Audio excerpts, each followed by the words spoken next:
My husband's funeral was the quietest day of my entire life until my phone vibrated beside his grave. The message came from an unknown number, 3 words. I'm still alive.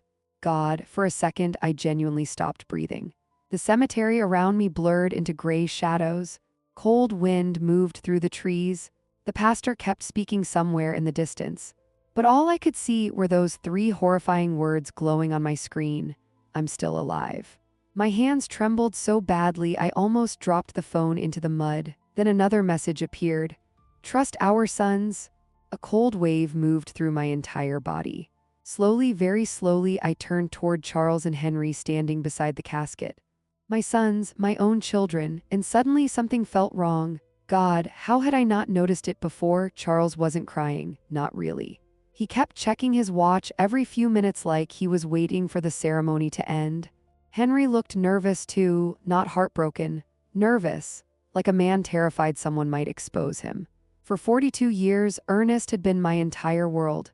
We built our life from nothing together, a tiny house with a leaking roof, second-hand furniture, long nights counting coins at the kitchen table.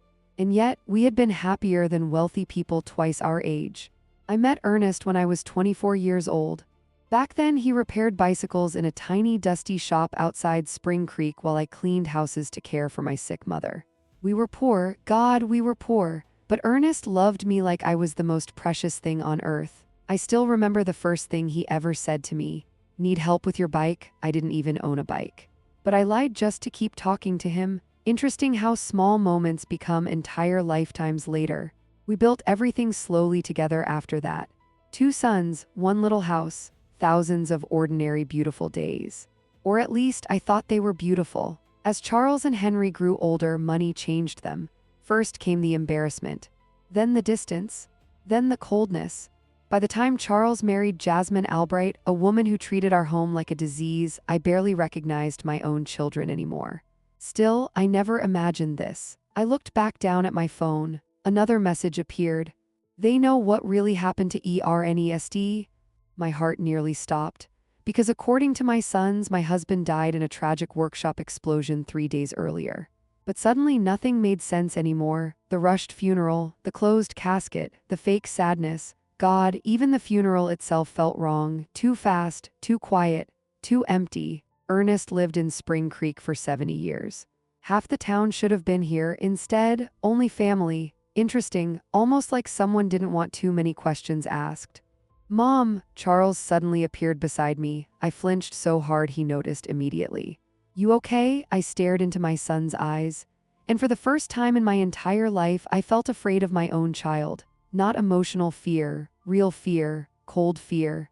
The kind that crawls into your stomach and whispers, something is terribly wrong. I'm fine, I lied quietly. Charles forced a smile. We should get going soon. Should get going soon. God, your father was being buried and you were worried about schedules. The pastor finally finished speaking. The sound of dirt hitting the casket nearly destroyed me. 42 years of love disappearing beneath the ground forever. At least that's what I thought, because deep inside something strange had started growing. Not hope, suspicion. On the drive home, I sat silently in the backseat while Charles drove and Henry talked quietly beside him. Then suddenly Henry whispered something he thought I couldn't hear. Did she see anything? Charles answered immediately. No. Just stay calm. Silence. God, my blood ran cold. Did she see anything? See what? I stared out the car window pretending not to notice. But inside, my entire world was beginning to crack open. That night, after everyone finally left my house, I locked the doors carefully. Then I sat alone in Ernest's old chair staring at the messages again. Unknown number, no profile, no explanation, only terror. Finally, my phone vibrated one more time. This time the message was longer. Your husband knew he was in danger before he died. I covered my mouth instantly. Tears filled my eyes. No, no, no, no. Then came the final sentence. Look inside Ernest's workshop. Let your sons get there first. I didn't sleep that night. How could I? Every creak in the house sounded dangerous. Every passing car made my heart jump. And those messages, God. Those messages replayed inside my head over and over again. Don't trust our sons. At 3 a.m., I finally walked into Ernest's workshop. The same workshop my sons claimed had exploded. But the second I stepped inside, I froze. There were no burn marks, no destroyed machinery, no smoke damage, no shattered walls, nothing. God, it looked perfectly normal. Too normal.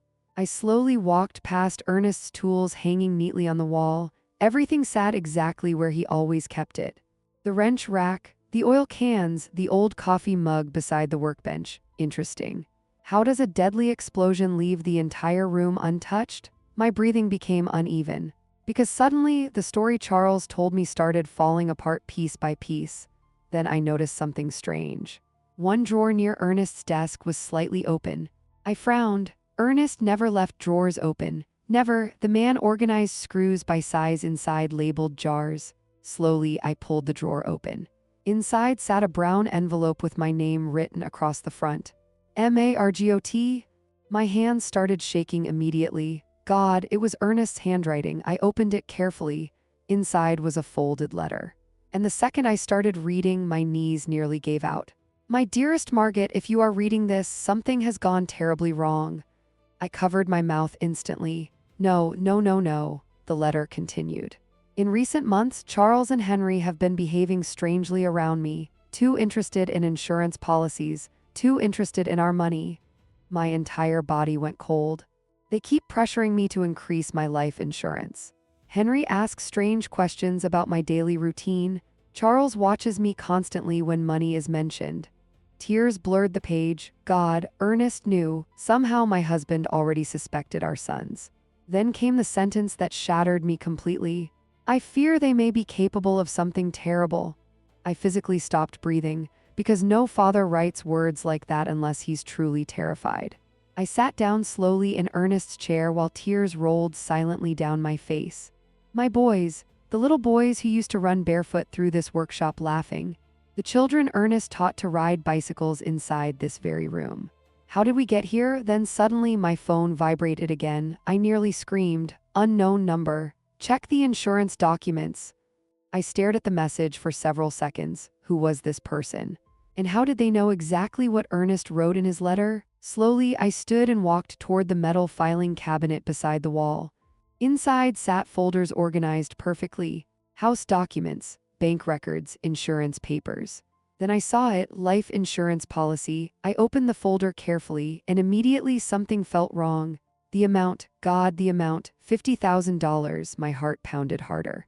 Because Ernest's insurance policy used to be $5,000, not $50,000. Why would a 70-year-old mechanic suddenly increase his life insurance 10 times? And why didn't he tell me? I kept reading. Policy updated 6 months ago.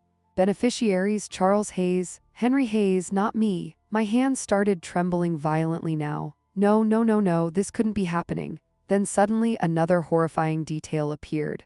Additional accidental death policy. $75,000. My stomach turned instantly. Together, my husband's death was suddenly worth over $100,000. Interesting, very interesting, because suddenly my son's strange behavior around money made horrifying sense.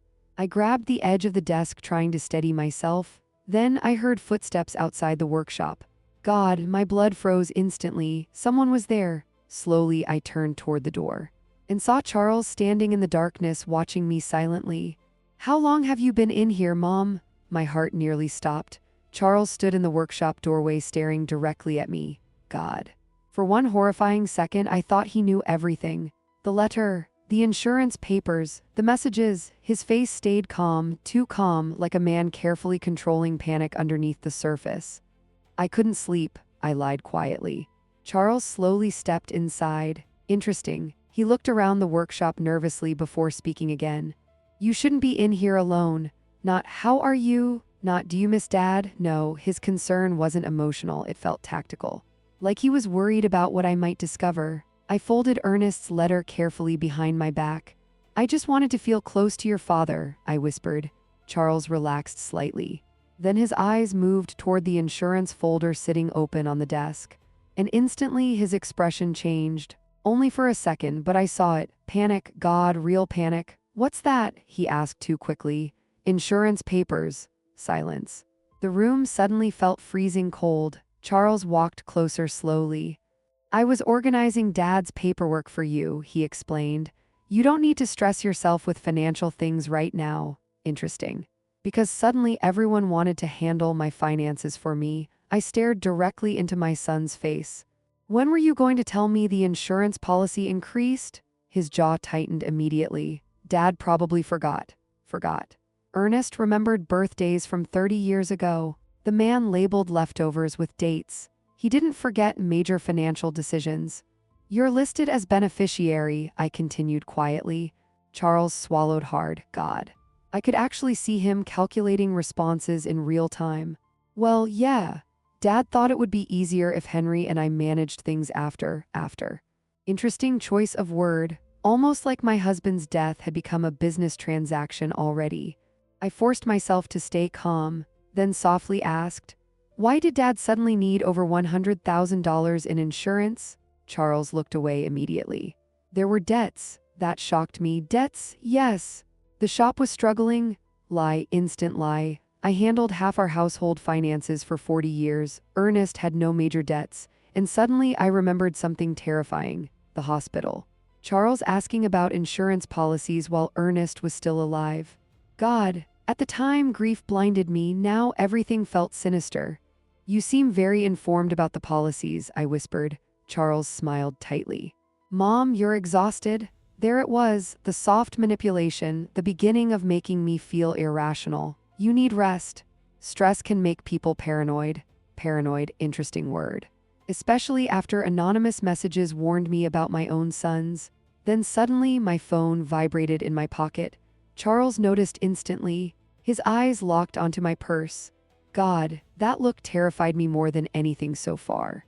Not curiosity, fear, real fear. Who keeps texting you? He asked casually, too casually. I forced a weak smile. Just Doris checking on me. Another lie. Charles kept staring for another few seconds, then slowly nodded. Well, Henry and I are coming by tomorrow. For what? To discuss your future. My future. God, the way he said it made me feel physically sick. Your future sounded less like love and more like management. Charles walked toward the door, but before leaving, he stopped. Then quietly said something that made my blood run cold. You know Dad wouldn't want you making emotional decisions right now. Emotional decisions, interesting. Because suddenly asking questions about my husband's death had become emotional. After he finally left, I locked the workshop door immediately. My hands shook violently. Then I pulled out my phone again. 3 new messages waited for me. He knows you found something. Do not eat or drink anything your sons give you. Then the final message. Your husband was poisoned. I physically stopped breathing. Poisoned. God, no. My knees gave out beneath me and I collapsed into Ernest's chair staring at the screen. Poisoned. Suddenly, the rushed funeral, the fake explosion, the insurance money, the nervous behavior, everything started connecting into one horrifying possibility. My sons didn't just know something about Ernest's death. They caused it. Tears rolled silently down my face. Because deep inside, I already knew the terrifying truth before I was ready to admit it. Then my phone vibrated again. One final message. Go to the police station tomorrow. Ask for the real hospital report. The next morning, I drove to the police station shaking so badly I almost missed the turn. God. I kept hearing the same sentence inside my head over and over again. Your husband was poisoned. No mother imagines her own children capable of murder. No wife imagines her husband died terrified of his own sons. And yet, deep down, I already knew the messages were telling the truth. Spring Creek Police Station looked exactly the same as it had 20 years earlier. Same faded brick walls, same buzzing fluorescent lights, same coffee smell drifting through the lobby. Interesting how ordinary places become terrifying when your entire reality collapses. Sergeant O'Connell looked surprised when he saw me. Mrs. Hayes? His expression softened immediately. I'm very sorry about Ernest. Tears burned my eyes instantly. God, hearing my husband's name still physically hurt. I need the hospital report, I whispered. O'Connell frowned slightly. The accident report? Yes, silence. Then something strange happened. The sergeant's expression changed, not emotionally, suspiciously. What exactly are you asking for? He said carefully. My stomach tightened. The report from Ernest's workshop explosion. O'Connell stared at me for several seconds. then slowly said, Mrs. Hayes, there was no workshop explosion. The world stopped, completely, no sound, no movement, nothing. God, I genuinely thought I might faint. What? The sergeant opened a file drawer behind his desk. Your husband was admitted unconscious from suspected toxic exposure. Toxic exposure, my knees nearly buckled. No, I whispered. My son said, your son signed most of the paperwork. Cold fear exploded through my chest. God. Charles and Henry controlled the entire story from the beginning. O'Connell slid the report across the desk carefully. I stared down at the words. Methanol poisoning suspected. Methanol, poison, not explosion, not accident, poison. I covered my mouth, instantly trying not to scream, because suddenly everything became horrifyingly real. My sons murdered their father. My own children poisoned the man who raised them. How? I whispered shakily. How did I never know this? The sergeant looked uncomfortable. According to hospital notes, immediate family requested limited disclosure because of your emotional condition. Immediate family, Charles and Henry, God, they lied to doctors. They lied to police. They lied to me while I cried beside Ernest's hospital bed. And suddenly another memory crashed into me, Charles talking about insurance money while his father was still alive. Henry asking doctors about medical costs instead of recovery, the rushed funeral, the closed casket. Oh my God, I started shaking uncontrollably now. O'Connell leaned forward carefully. Mrs. Hayes, is there something you need to tell me? I looked up slowly. And for the first time, I realized how dangerous this truly was. If my sons poisoned Ernest, what would stop them from hurting me too? My phone vibrated suddenly in my purse. I nearly jumped. Unknown number. I opened the message immediately. Do not tell your sons you know. Then another. They plan to declare you mentally unstable. God, my blood turned to ice. The retirement home. The constant comments about me being emotional, confused, fragile. It wasn't concern. It was preparation. They were building a case against me. Mrs. Hayes, O'Connell's voice pulled me back. I swallowed hard. Then quietly asked, who signed Ernest's hospital forms? The sergeant checked the file. Charles Hayes, of course. Then another terrifying detail appeared in the report. Insurance beneficiary verification requested within hours of admission. Hours. My husband was fighting for his life and my sons were already discussing payouts. I physically felt sick. Mrs. Hayes, O'Connell said carefully, if you believe there's wrongdoing here, we can investigate. Wrongdoing, interesting word for murder, but before I could answer, my phone rang. Charles, God, I stared at the screen in terror, then answered carefully. Mom, where are you? His voice sounded tense, too tense. At home, I lied immediately. Silence, then, that's strange. My heart nearly stopped, because somehow he knew I wasn't there. We stopped by your house, Charles continued slowly. You weren't home. God, my hands started shaking again. How long have you been gone, Mom? Not, are you okay? Not, do you need anything? No, he wanted information. Like a man tracking movement, I forced my voice steady. I went to church. Silence again, then softly, almost coldly, Charles said, Henry and I are coming over tonight. My stomach dropped instantly. We need to discuss your mental health. The drive home from the police station felt endless. Every car behind me looked suspicious. Every red light felt dangerous. God. I couldn't stop replaying the same horrifying sentence inside my head. Methanol poisoning suspected. My husband didn't die in an accident. He died terrified. And somehow, our own son stood beside his hospital bed pretending to care while already preparing to collect insurance money. I gripped the steering wheel harder, because honestly, the grief was changing now into something colder. When I finally reached home, I locked every door immediately. Then I pulled all the curtains shut. Interesting. I spent 42 years building a home where my children felt safe, and now I was hiding from them inside it. My phone buzzed again. Unknown number. Do not let them take you anywhere tonight. Then another message arrived seconds later. They already contacted a private care facility. God, a care facility. My sons weren't just stealing money anymore. They were preparing to erase me completely. Suddenly, I remembered something Henry said after Ernest died. Mom shouldn't live alone anymore. At the time, it sounded loving. Now, it sounded like planning. I sat down in Ernest's chair trembling, then slowly I opened the final drawer in his desk. Inside sat an old notebook I'd never seen before, Small, black leather cover, locked but taped beneath it a tiny silver key. God, Ernest hid this deliberately. My hands shook as I unlocked the notebook. Inside were dates, names, notes. And the deeper I read, the more horrifying everything became. Charles asked about insurance payout timeline again. Henry angry after I refused loan request. Both boys increasingly obsessed with inheritance. I covered my mouth instantly. Because this wasn't paranoia, this was documentation, careful documentation. Then I reached the final pages, and my entire body went cold. If anything happens to me suddenly, it was not an accident. Tears blurred the words immediately. God, Ernest knew, he knew. The final entry was dated 3 days before his death.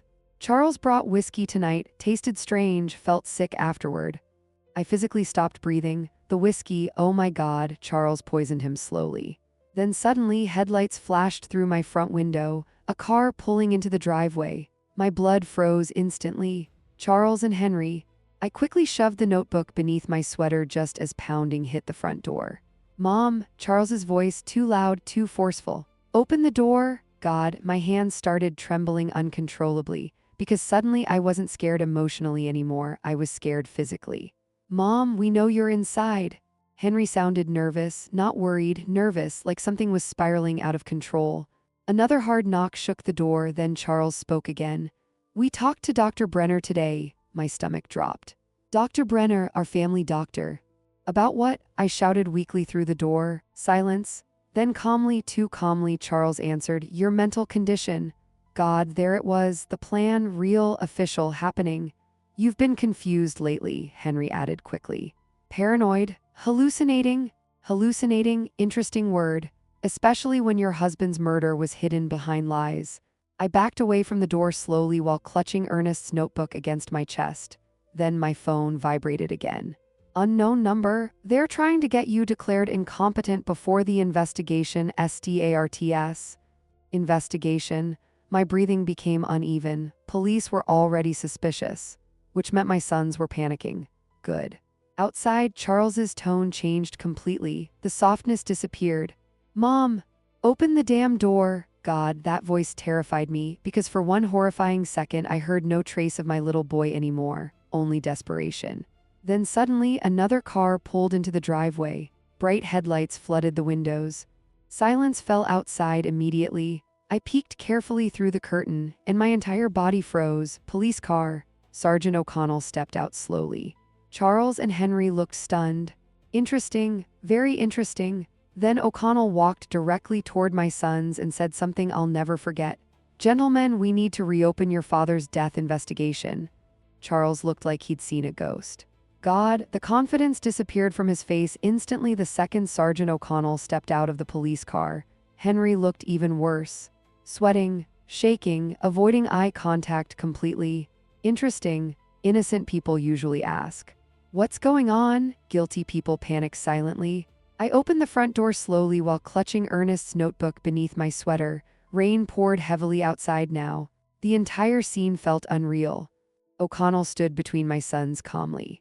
We need to ask both of you additional questions regarding your father's death. Charles forced a laugh. Additional questions? There was an accident.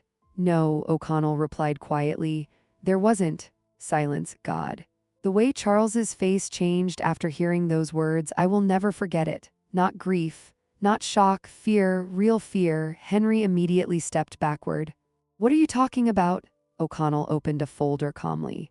The hospital toxicology report confirmed methanol poisoning. Henry nearly collapsed right there in the driveway. Charles reacted differently. Anger, instant anger. That's impossible. Interesting, not what? Not poisoning, just. That's impossible? Like a man already familiar with the details. O'Connell looked at both of them carefully. Your father's body is being exhumed tomorrow morning. God, my knees nearly gave out hearing that. Because suddenly everything became real in a way I couldn't emotionally escape anymore. Ernest wasn't resting peacefully. His grave was becoming evidence. Charles turned toward me sharply. You called the police? There it was, not sadness. Not heartbreak, blame. I stared directly into my son's eyes. And honestly, for the first time in my life, I saw a stranger standing where my child used to be. You lied to me, I whispered. Rain hit the roof loudly above us. Henry suddenly started crying, real crying. "I didn't want this," he whispered shakily. Charles snapped toward him instantly. "Shut up!" God, that terrified me more than anything so far. Because suddenly I realized something horrifying. Henry was weak. Charles was dangerous. O'Connell noticed it too. His entire posture changed subtly, protectively. "Henry," the sergeant said carefully, "if there's something you need to say, now would be a good time." Charles stepped forward immediately. "We're done here." But Henry finally broke. "No," his voice cracked completely, tears mixed with rain down his face. "I didn't think he'd actually die." Silence exploded across the driveway. God, everything stopped. Even the rain suddenly sounded distant. I physically couldn't breathe, because my son had just confessed. Charles grabbed Henry violently. "Stop talking." O'Connell moved instantly. "Step away from your brother." Two more police cars suddenly turned into the street behind them.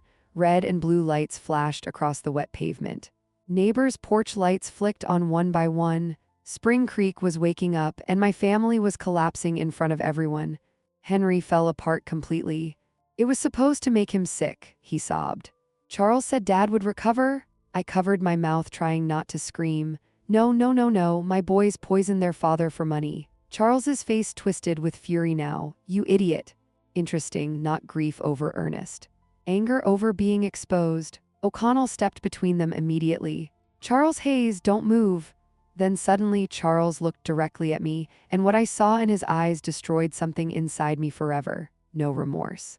Only resentment. "You chose him over us your entire life," he snapped. God, that sentence hit harder than the confession itself, because suddenly I understood this wasn't only about money. It was jealousy, 40 years of jealousy. Charles hated the love Ernest and I shared because deep down he never learned how to feel that kind of love himself. "He never respected us," Charles continued angrily. "We deserved better than that pathetic life, pathetic life." I looked around at our little home, the porch Ernest built with his own hands, the flower garden we planted together, the kitchen where we laughed for 42 years. Pathetic? No, peaceful. And suddenly I realized something heartbreaking. My sons grew up surrounded by love, but only learned to worship money. O'Connell handcuffed Charles slowly while Henry cried uncontrollably beside the police car. And honestly, I felt no triumph watching it happen, only grief. Because the hardest part wasn't losing Ernest anymore. It was realizing I had already lost my sons long before tonight ever happened. The entire town watched my sons get arrested in the rain. God. I used to imagine growing old surrounded by family dinners, grandchildren, peaceful holidays, not police lights flashing across my front yard while neighbors whispered behind curtains. Henry kept sobbing inside the police car.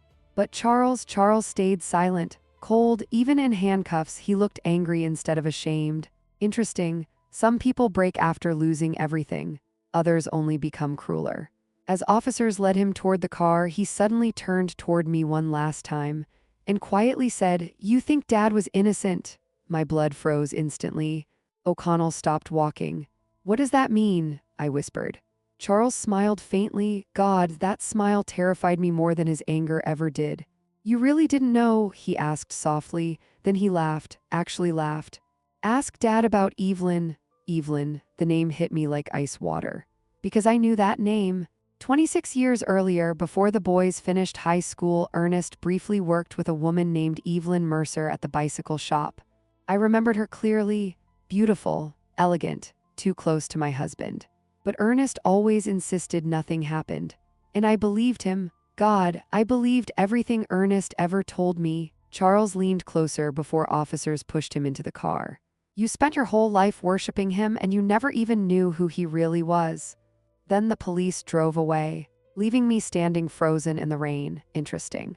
Even after destroying our family, Charles still wanted to poison one final thing: my memories. That night, I sat alone in Ernest's chair staring at the old notebook again. The house felt emptier than ever before. No sons, no husband. No future I recognized anymore, only silence. And one terrifying question: who was Evelyn? At 2 a.m., I finally opened the locked drawer inside Ernest's desk using the small silver key from his notebook.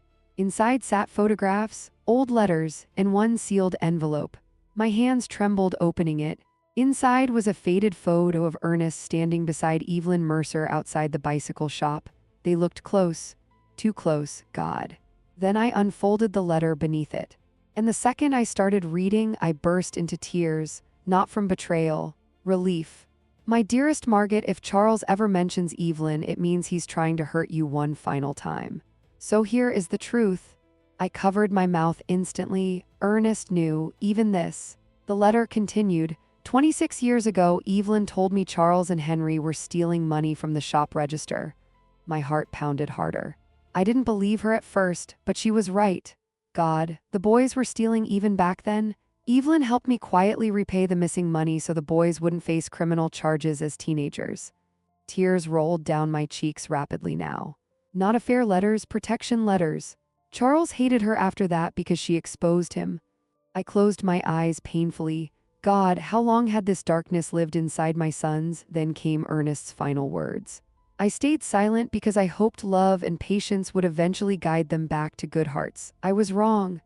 The room fell silent around me. Rain tapped softly against the windows again, and honestly, that was the moment I finally stopped idealizing motherhood. Because sometimes love alone does not save people. Sometimes people choose greed, resentment, cruelty, no matter how much love you give them. 1 year later, Charles received 22 years in prison after investigators uncovered financial fraud, poisoning evidence, and forged insurance documents. Henry cooperated with police and received a lighter sentence. He writes to me sometimes now, mostly apologies, mostly regret. As for me, I kept the little house, the garden, the workshop, the ordinary peaceful life Ernest loved. Every Sunday morning, I still sit on the porch drinking coffee beside his old bicycle tools. And honestly, I finally understand something now. People spend their entire lives chasing wealth, status, appearances, but the most dangerous poverty in this world is a heart that forgets how to love. Before you go, comment below. Do you think greed destroys people slowly or reveals who they were all along?